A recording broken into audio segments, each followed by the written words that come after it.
Alright, more on Ithaca neighborhood housing and what vile scum they are. Particularly Paul Mazzarelli and Sandy Conrad and this Dave guy in maintenance. Those are the three that I've held responsible. Here's somebody, there's still more trash out here. They're probably gonna, I'm preparing for a move out. So they're probably gonna try to blame me for this trash, but obviously it's automobile stuff. I don't even own a car.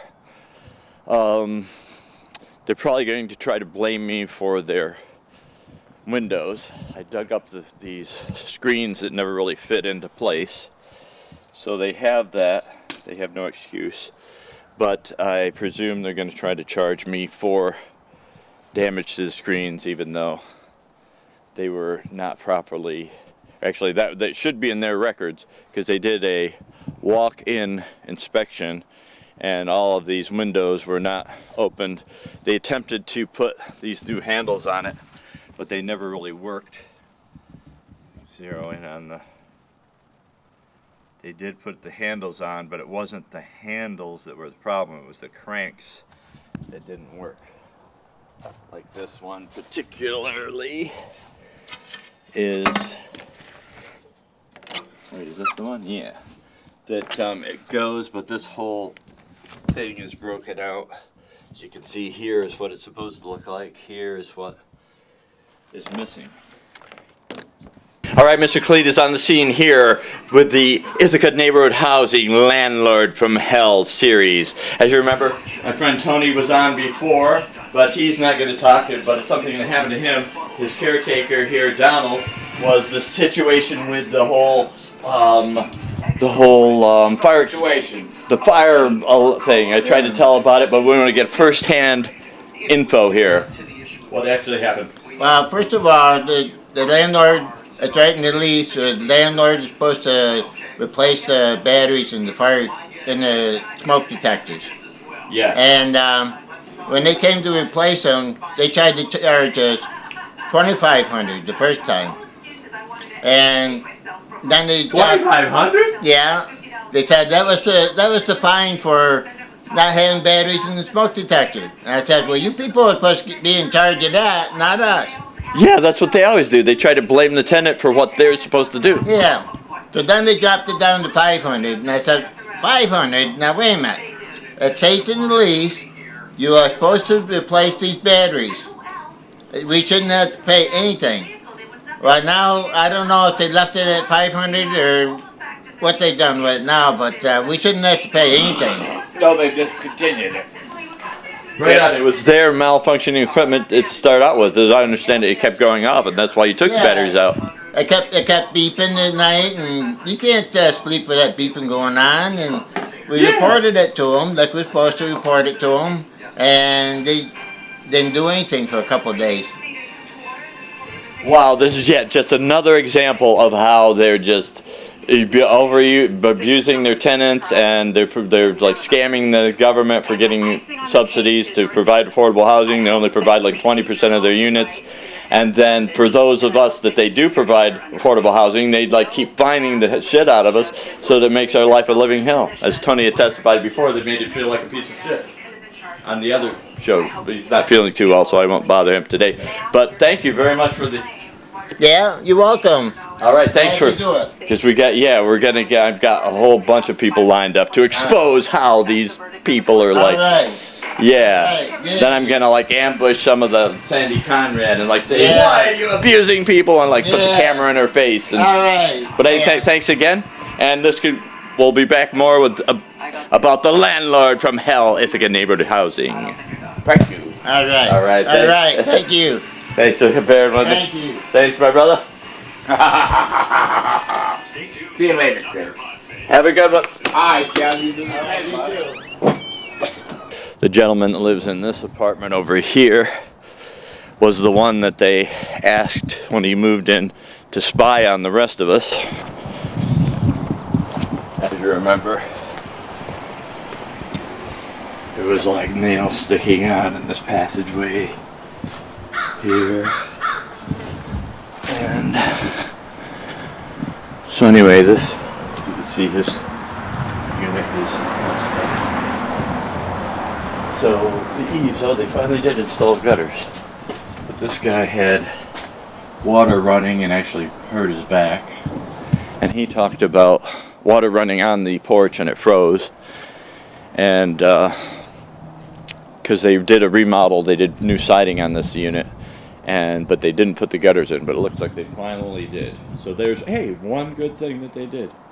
They put in the gutters. But that was 2 years after, and after he already slipped on the ice and hurt his back. But he was scared. I said, why don't you report it? Why don't you? Well, that's what I was starting to go off into, was that I met him in the laundry room and I was talking about this issue. And he said, yeah, when I first moved in, they asked me to spy on the rest of you, to see if there's anything you're doing wrong. And he felt like he said he never did act as an informant, but he felt like he was living in Nazi Germany, and the Gestapo is asking him, will you spy on the rest of the tenants and make sure they're following with the fatherlands? You know, my German accent isn't too good, but whatever, you get the whole point. And then when I went to get him on camera, he was like all scared. No, I'm afraid I got a low-paying job, and this is the only place I have to stay, and I'm afraid I'd lose the apartment. People shouldn't have to live in fear just because these scumbags are trying to persecute people. And that's the whole point that I've started to go into, is that they do provide this 15 to 20% of their units as affordable housing, getting massive amounts of funding from the government. Yet, for those 15 to 20%, they make our lives a miserable hell. Fining us, unjust evictions. That's why I'm leaving. I just won a case where, or they didn't even go to court, because once I got a lawyer, they said, oh, we don't have a leg to stand on. But I won the battle, but lost the war, because then it came up for lease renewal, and they don't have to have any legal reason to not renew the lease. And it was perfect. I'm a Quaker. I often clean and do maintenance and set up meetings at my Quaker meeting house.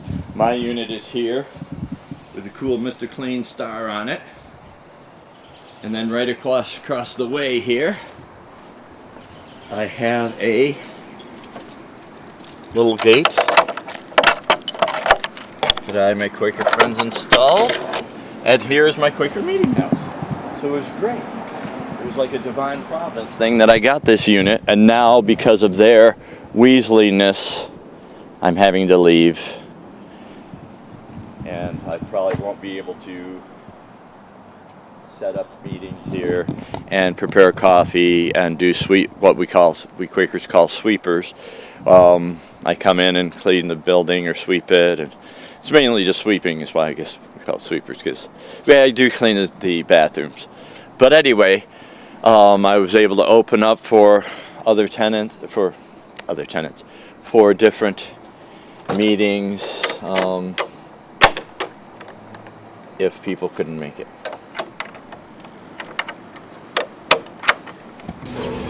All right, Mr. Clean is here, coming on to get a coffee. I just saw my friend Daniel. What's happening, brother?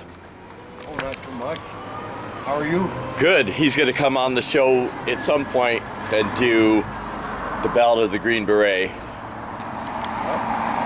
I'm a Vietnam vet, I'm a Green Beret, and I know the whole song by Staff Sergeant Barry Sadler. Right on. Yeah, actually, thanks for reminding me, because I'll look up a karaoke version, because I've been waiting on getting the music or getting a drummer or something. Yeah. I'll look up a karaoke version. Right on. When? Oh, I got to get studio time, but I was going to set up. So when do you want me on the show? Soon. Want to say it? Oh no, I don't have a drum beat. Wouldn't be. I'll get to, because I'd like a little bit of reverb. Yeah. But I'll get a karaoke version. So you're actually on, like, do you want to talk about that? That you're like having to stay outside? Yeah. What about it? It's fucking must be getting cold, man. I'm homeless.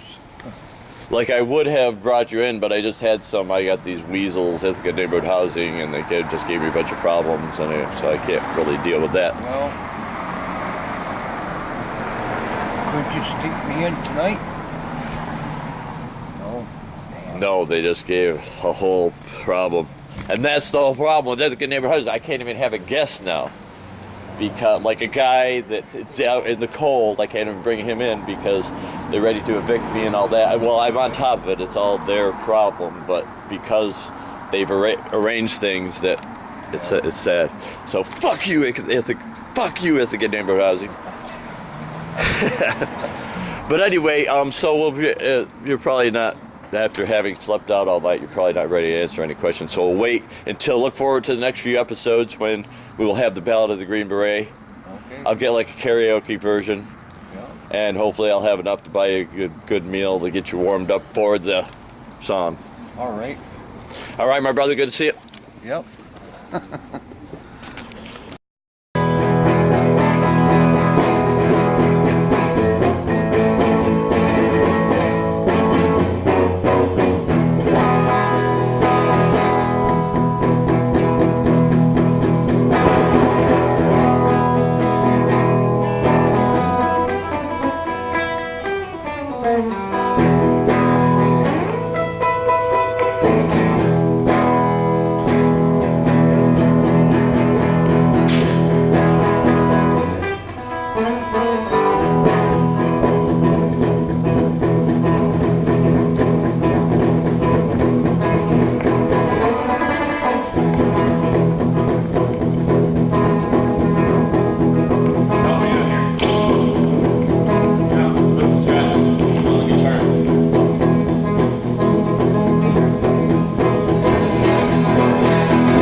Poisoning your rivers and lakes, they won't play by the rules.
Mother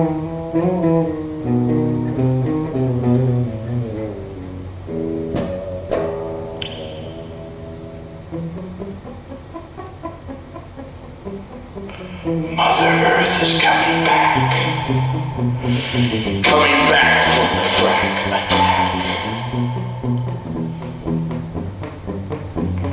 Yes.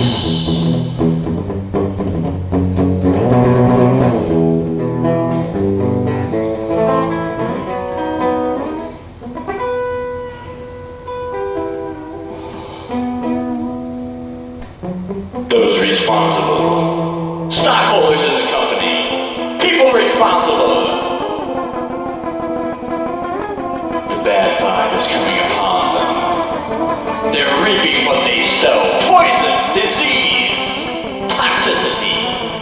But we that stand against it will be free and clean. We will stand in health, and they will die out!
Nice, thank you.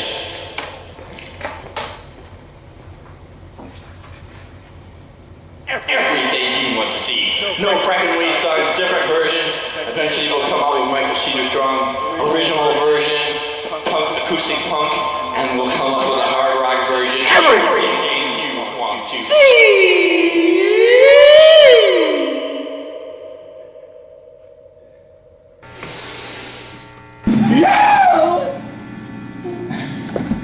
I am the god of hellfire, and I bring you fire. Bring you to burn. Fire. I take you to learn. I'll see you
what you've done.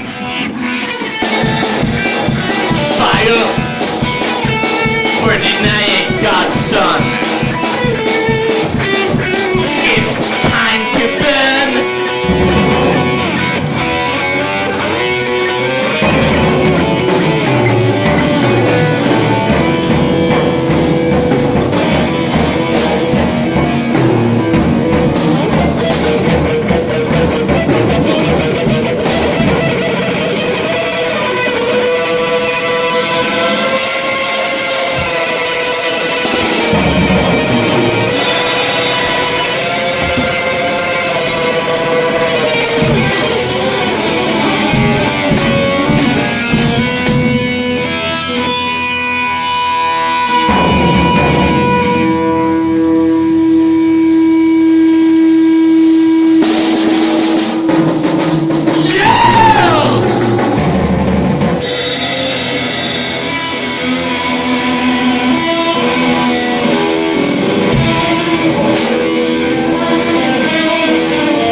One more.